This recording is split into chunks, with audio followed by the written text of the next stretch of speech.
موز خواتین حضرات، آج کا دن بہت اذیت میں کٹا، بہت تکلیف میں، بہت خجالت اور شرمندگی میں۔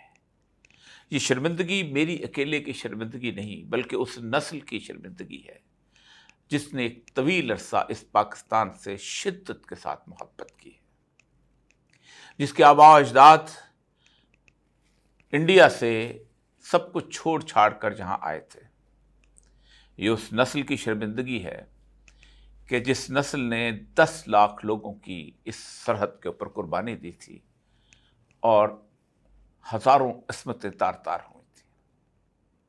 یہ شرمندگی اور یہ خجالت اس نسل کی بھی ہے کہ جس نسل نے اپنے بزرگوں سے سنا تھا کہ ہم نے ایک خواب دیکھا تھا اور اس مملکت خداداد پاکستان کے دروازے پر آ کر جب ہم اس سرزمین پر پہنچے تھے تو ہم تشکر کے آنسو روئے تھے اور سجدے میں گر گئے تھے۔ یہ شرمندگی میرے بعد آنے والی نسل کی بھی ہے کہ جنہوں نے صرف وہ قصے اور کہانیاں سنی ہیں یا مجھ سے سنا ہے کہ اس ملک سے محبت کرو، یہ ملک تمہیں عزت، وقار، عظمت، قوت، طاقت سب کچھ ادا کرے گا۔ محبت میں تو کمی نہیں آئی، لیکن شرمندگی اور خجالت میں بہت زیادتی ہو گئی۔ یہ بالکل ایسے ہی ہے کہ جب آپ کے ارد گرد لوگ ترقی کرتے جائیں اور آپ کے گھر کے اندر سے کچھ لٹیرے آپ کو اس طرح لوٹیں کہ آپ تباہ و برباد ہو جائیں۔ جمہوریت کی کہانی تو پتہ نہیں کب کی ختم ہو چکی ہمارے ملک میں۔ حالت یہ ہے کہ آج اگر ہم جمہوریت کے حوالے سے صرف ایک فقرہ کہہ دیں کہ 1970 کے الیکشنز کو قبول نہیں کیا گیا تھا تو غداری کے بڑے بڑے لٹکتے ہوئے پھندے ہماری طرف لٹکاتے جاتے ہیں۔ پاکستان دنیا کا واحد بدقسمت ملک ہے جس میں تاریخ پر گفتگو کرنے کے اوپر بھی غداری ہے۔ دنیا میں کبھی کسی جگہ تاریخ پر گفتگو کرنے میں غداری نہیں کی جاتی۔ دنیا میں ہمیشہ حال کے اوپر کہا جاتا ہے کہ یہ غدار ہے کہ نہیں۔ یہ بالکل ایسے ہی ہے کہ کسی جگہ کوئی مجرم ہو، کوئی جرم ہو اور اس جرم کی کوئی شخص نشاندہی کرے اور اسے کہے کہ تم عجیب و غریب آدمی ہو، تم مجرم کی نشاندہی کرتے ہو، تم کیسے آدمی ہو، تم تو وفادار نہیں ہو، تمہاری تو حب الوطنی پہ ہمیں شک ہے۔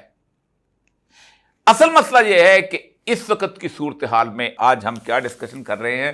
آج صبح سے سپریم کورٹ کی 3 گھنٹے کی میں نے ڈسکشن سنی اور حیران کن بات ہے، اس میں جو کچھ جسٹس قاضی فائز عیسیٰ صاحب کے ساتھ ان کے ججز، ساتھی ججز نے کر دیا ہے اور جس طرح کی صورتحال تھی آج، مجھے یوں لگتا ہے کہ جیسے ہمارے اندر سے ایک ذات کے اندر سے میں نکلتا ہی نہیں ہے۔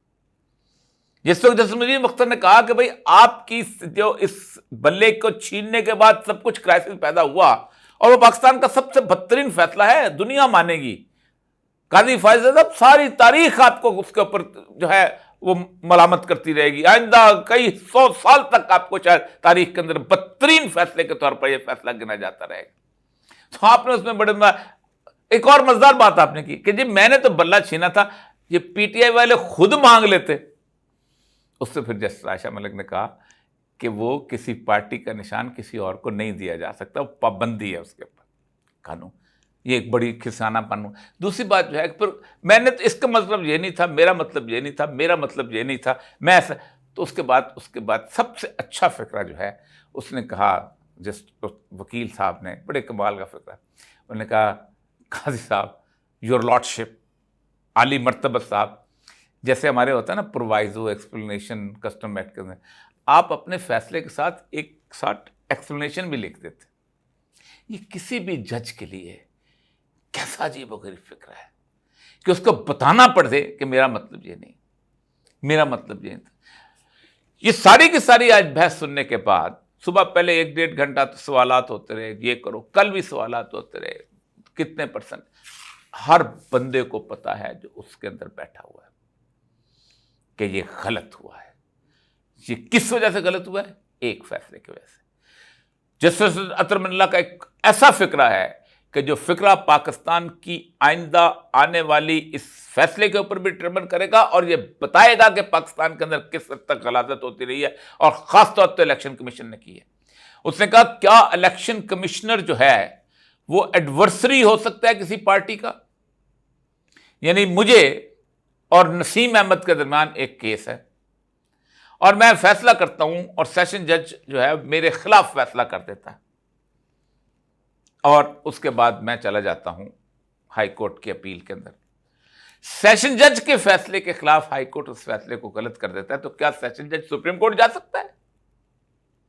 جھگڑا میرا آپ کا ہے, جھگڑا پی ٹی آئی اور کسی اور کا. الیکشن کمیشن کا تو جھگڑا کوئی نہیں ہے, لیکن الیکشن کمیشن پاکستان دنیا کا واحد ملک ہے کہ جس کے اندر منصف جا کے اپنے سامنے انصاف مانگنے والے کے خلاف کھڑا ہو جاتا ہے کہ نہیں میرا فیصلے کو واپس کرو, میں نے ٹھیک کیا.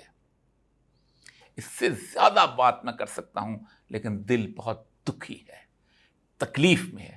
ایک آواز نہیں اٹھی کہ الیکشنز میں دھاندلی ہوئی ہے.